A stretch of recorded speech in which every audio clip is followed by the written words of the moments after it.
ನಮಸ್ಕಾರ ಅಂದೆ. ಅಡ್ಡಿಲ್ಲ, ನೀವು ಕೊಡ್ಬೇಕಿತ್ತು ನಮ್ಗೆ. ಈಗ ನಿಮ್ಗೆ ಜೀವಕ್ಕೆ ಏನಾದ್ರು ತಗೊಳ್ತೀರಾ? ಜೀವಕ್ಕೆ ಮತ್ತೆ ಎಂತ ಉಂಟು ಅಂತ ನಿಮ್ಗೆ ಏನ್ ಬೇಕೇನು? ಯಾವ್ದಾ? ಜೀವಕ್ಕೆ ಭಾರ ಆಗುದು ಅಂತ ಕೊಡ್ಬೇಡಿ. ಇದು ಹಣ್ಣಿನ ರಸ ಅದು ಯಾವ್ದಾದ್ರು ಬೇಕು. ಹೌದಾ? ಬೇಕಾದ್ರೆ ಎಷ್ಟು ಬೇಕಾದ್ರೆ ಏನ್ ಬೇಕಾದ್ರೂ ಕೇಳಿ ಪಡೆಯಿರಿ. ಕೇಳಿ. ಹೌದಾ? ಕೇಳ್ತಿರೋದಷ್ಟೇ. ನೀವು ಯಾವ್ದು ಕೊಡುದಿಲ್ಲ. ನಾವು ಕೇಳ್ತಿರೋದಕ್ಕೆ ಅವ್ರು ಕೊಡುದಿಲ್ಲ. ಕೊಡ್ಲಿಕ್ಕಾಗಿ ಜನ ಇದ್ದಾರೆ. ಆಯ್ತಲ್ಲ? ಈಗ ಎಲ್ಲ ಸಿದ್ಧವಾಗಿದೆ. ನಿಶ್ಚಿತ ಅಂತ ನಾವು ಮಾಡಿ ಸಂಪ್ರದಾಯ ಹೇಗೆ ಅದನ್ನು ಮಾಡ್ಕೊಳ್ಳಿ.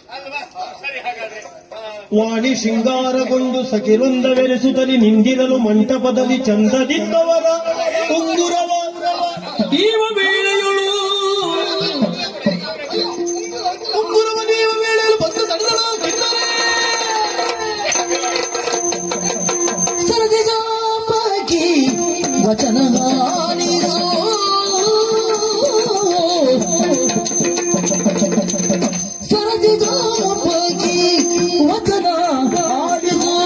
ಬೆರಳನೀಯದಿರವನ ಮೋಸದ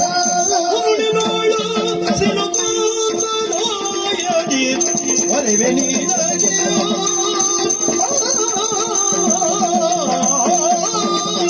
ನಾನು ಬರುವುದು ಎಲ್ಲಿಯಾದ್ರೂ ಅರೆ ಕ್ಷಣ ತಡವಾಗಿದ್ದರೆ ನಿನ್ನ ಜೀವನವೇ ಗೋಳಾಗುತ್ತಾ ಇತ್ತು. ಈ ನಿಶ್ಚಿತಾರ್ಥ ನಿಲ್ಲಿಸಬೇಕೆನ್ನುವ ಕಾರಣಕ್ಕಾಗಿ ನಾನು ಇಲ್ಲಿವರೆಗಾಗಿ ಯಾಕೆ ಬಂದವಳು? ನೀನ್ ಯಾರು? ಯಾಕೆ ಬಂದವಳು? ಎಲ್ಲವನ್ನು ಹೇಳ್ತೇನೆ. ನೋಡು, ಈತನಿಗೆ ನೀನು ಉಂಗುರವನ್ನ ತೊಡಿಸಿಕೊಳ್ಳುವುದಕ್ಕೆ ನಿಶ್ಚಿತಾರ್ಥ. ಬೆರಳನ್ನು ಒಳ್ಳೆ ಮುಹೂರ್ತದಲ್ಲಿ ನಾವು ಮದುವೆ ಆಗ್ಬೇಕು ಅಂತ ನಿಶ್ಚಿತಾರ್ಥಕ್ಕಾಗಿ ಹೌದು ಉಂಗುರ ಬದಲಾವಣೆ. ಇವನಿಗೆ ನೀನು ಬೆರಳನ್ನು ನೀಡಿದೆ ಅಂತ ನಿನ್ನ ಜೀವನ ಗೋಳಾಗುತ್ತದೆ. ಕಾರಣ ಉಂಟು. ಏನಮ್ಮ? ಪ್ರೀತಿ ಪ್ರೇಮದ ಹೆಸರಿನಲ್ಲಿ ಬಣ್ಣ ಬಣ್ಣದ ಮಾತುಗಳನ್ನು ಆಡಿ ನನ್ನ ಜೀವನವನ್ನೇ ಸರ್ವನಾಶ ಮಾಡುವುದು.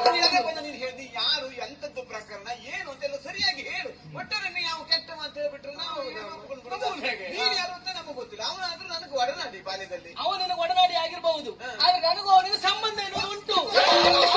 ಅವನ ಪ್ರೇಯಸಿ ನಾನು. ನನ್ನ ಹೆಸರು ಕಿನ್ನರಿ ಎನ್ನುವಾಗ ವೇಶ್ಯ ಮಗಳು ನಾನು.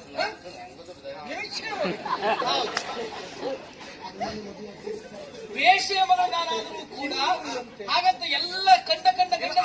ಆಗಾಗ ನಿಮ್ಮನೆ ಬರ್ತಿದ್ದ. ಕಂಡ ಗಂಡಸರಿಲ್ಲ ಆಗಾಗ ನಮ್ಮನೆಗೆ ಬರ್ತಾ ಇದ್ದ. ನಿನ್ನ ಕಾಲಕ್ಕೆ ಮೊದಲು ಬರ್ತಿದ್ದ. ಅಂದ್ರೆ ನನ್ನ ಜೀವನವನ್ನೇ ಅವನಿಗಾಗಿ ಮೀಸಲಾಗಿರಿಸಿದವಳು ನಾನು. ಉಳಿದ ಗಂಡಸರನ್ನಲ್ಲಿ ನಾನು ಅನ್ನಂದಿರ ಹಾಗೆ ನೋಡಿದವಳು. ಹಾಗಾಗಿ ಈಗ ಅವ ಏನಾದ್ರು ಮಾತು ಕೊಟ್ಟಿದ್ದ ನಿನಗೆ? ಎಂತ ಮಾತು ಕೊಟ್ಟಿದ್ದ? ನನ್ನನ್ನು ಪ್ರೀತಿಸ್ತೇನೆ, ನನ್ನ ಜೊತೆ ಸಾಯೋ ತನಕ ಇರ್ತೇನೆ ಅನ್ನೋ ಹಾಗೆ ಮಾತನ್ನು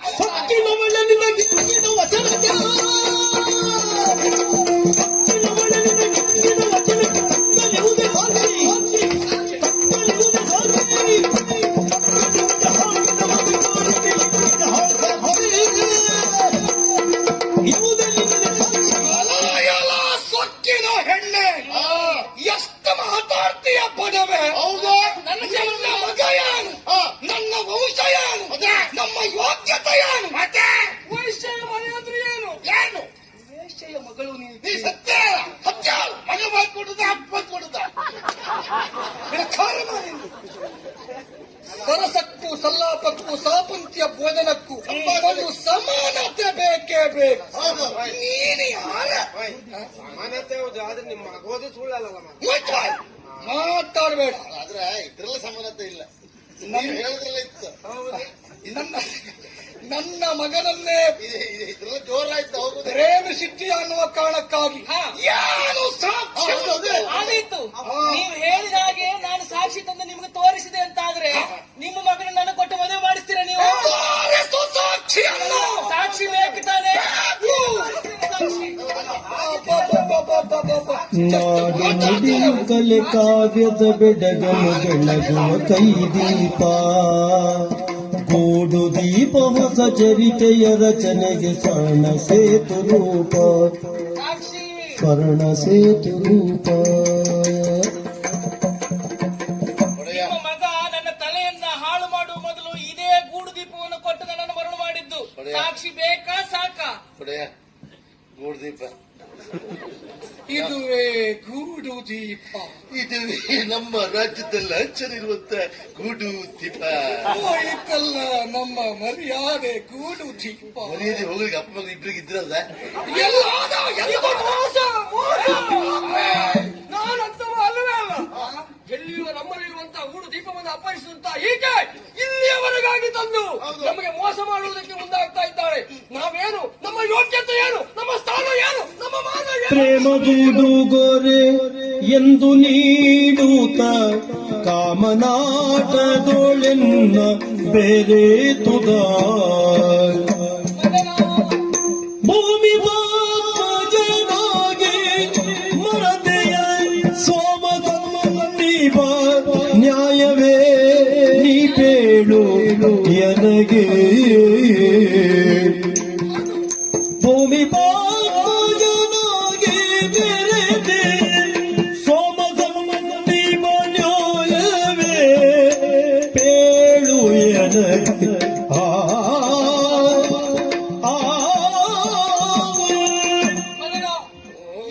ಯಾಕೆ ಹೀಗೆ ಆಡ್ತಾ ಇದ್ದೀಯ? ಅದಲ್ಲದೆ ಹೋದ್ರೆ ನಿನ್ನ ಮನಸ್ಸಿನ ವಾಂಛೆಯನ್ನು ಈಡೇರಿಸಿಕೊಳ್ಳಬೇಕೆನ್ನುವಂತಹ ಕಾರಣಕ್ಕಾಗಿ ನೀನು ಹೇಳಿದ ಹಾಗೆಲ್ಲ ನಾನು ಕೇಳಿದವಳು ಅಲ್ಲ. ನೀನೇ ನನ್ನ ಸರ್ವಸ್ವ ಎನ್ನುವುದಾಗಿ ನಾನು ತಿಳಿದುಕೊಂಡಿದ್ದವಳು. ಹೆಣ್ಣಾದವಳು ಒಬ್ಬಳು ತುಂಬಿದ ಸಭೆಯಲ್ಲಿ 4 ಜನರ ಎದುರಿಗೆ ಬಂದು ನಿನ್ನಿಂದಾಗಿ ನನಗೆ ಈ ರೀತಿಯಾದಂತಹ ಅನ್ಯಾಯ ಆಗಿದೆ ಅಂತ ಹೇಳ್ತಾಳಂತ ಅದು ಸತ್ಯ ಅಂತ ಅರ್ಥ.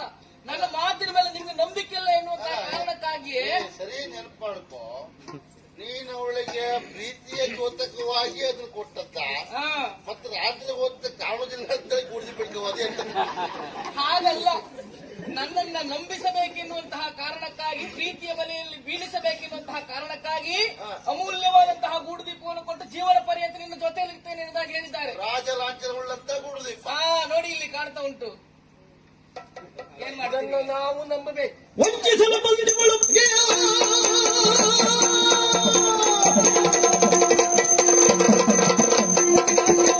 ವಂಚಿಸಲು ಬಂದವಳು ಮಗನ ಸತ್ಯವಳು ನಮ್ಮದಿನ ದೂರ್ದಯ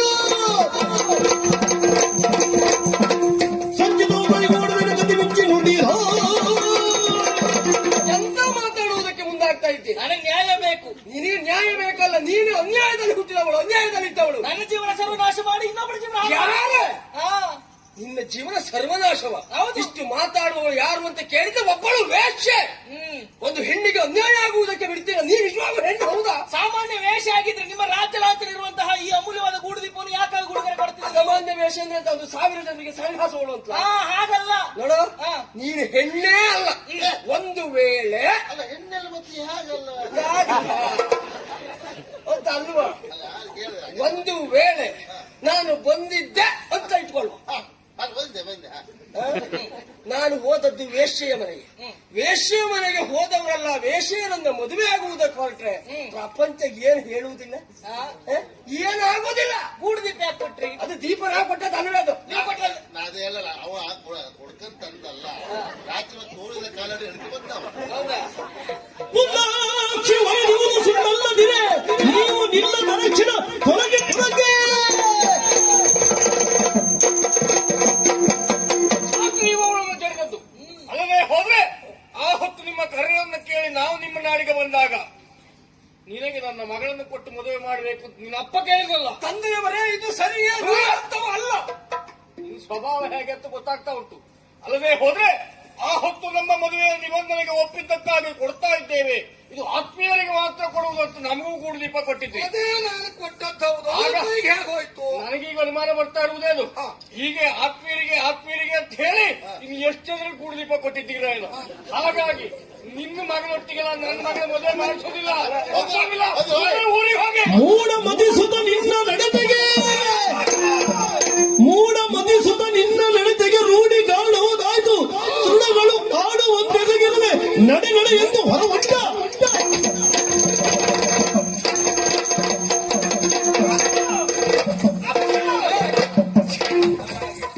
ಮರ್ಯಾದೆ ಸತ್ತವನೇ, ಮರ್ಯಾದೆ ತೆಗೆದು ಬಿಟ್ಟಿಲ್ಲ ಕೆಟ್ಟವನೇ. ಹೌದಾ? ಕೂಡ್ತಿಬ್ರೊಳಗೆ ಎಂತ ಮಾಡಿ ಒಂದು ಕ್ಷಣ ನಿಲ್ಲಬಾರದು. ನಾವಿಷ್ಟು ಅವಮಾನ ಮರ್ಯಾದೆ ಹೋಗಿತ್ತು. ಮದುವೆ ಮಾಡಿಸಬೇಕು, ವಾಣಿಯನ್ನ ನಮ್ಮನ್ನು ತುಂಬಿಸಿಕೊಳ್ಳಬೇಕು ಅಂತ ಪ್ರಯತ್ನ ಪಟ್ಟೆ. ಪ್ರಯತ್ನ ಮಾಡಿ ಕೂಡ್ತಿಬ್ರು ಮರ್ಯಾದೆ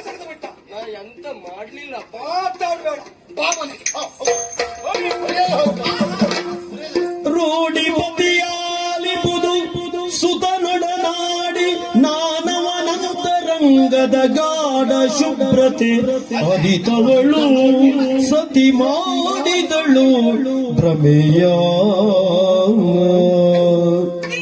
ಇಲ್ಲಿ ಯಾಕೆ ಕಡಿಮೆಸ್ತಾ ಇದ್ದೀರಿ ನೀವು?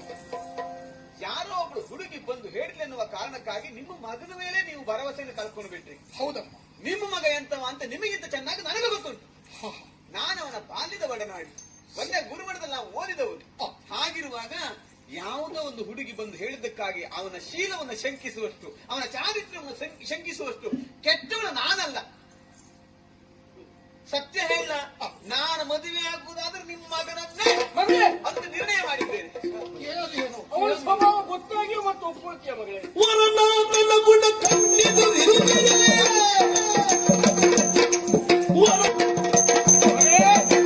ತಿಳಿದವಳು ನೀನು. ಹಾಗಿರುವಾಗ ನಿನ್ನ ಬದುಕಿನ ಕುರಿತಾಗಿ ನಿರ್ಧಾರ ಮಾಡುವಂತಹ ಹಕ್ಕು ನಿನಗೆ ಉಂಟೇ ಉಂಟು. ಆದರೂ ಸಹಿತ ಇಷ್ಟು ದೊಡ್ಡ ಸಭೆಯಲ್ಲಿ ಅವನ ಸ್ವಭಾವವೇನು, ಅವ ಮಾಡಿದಂತಹ ಕೆಲಸ ಏನು ಎಲ್ಲರಿಗೂ ತಿಳಿದಿರುವಾಗ ಹೋಗಿ ನೀನು ಮತ್ತೆ ಅವಳನ್ನೇ ಮೆಚ್ಚಿಕೊಳ್ತೀಯ. ಅಲ್ಲ ಮಗಳೇ, ಯಾವತ್ತು ರಾತ್ರಿ ಕಂಡ ಬಾವಿಗೆ ಹಗಲು ಬೀಳುವ ಹಾಗೆ ಮಾಡಬಾರದು. ಇವ ಎಂಥವ ಅಂತ ಗೊತ್ತಾದ ಮೇಲೆ ಒಪ್ಪಿಕೊಂಡ್ರೆ ನಿನ್ನ ಬಾಳ ಕಣ್ಣೀರು ಕೋಡಲ್ಲಿ ಬರುತ್ತದೆ ಮಗಳೇ. ಅಪ್ಪಯ್ಯ, ಪೃಥ್ವಿಪತಿಯೋ ನೀವು ಸುತೆಯೋಳಿರಿಸಿ ಮಮತೆಯ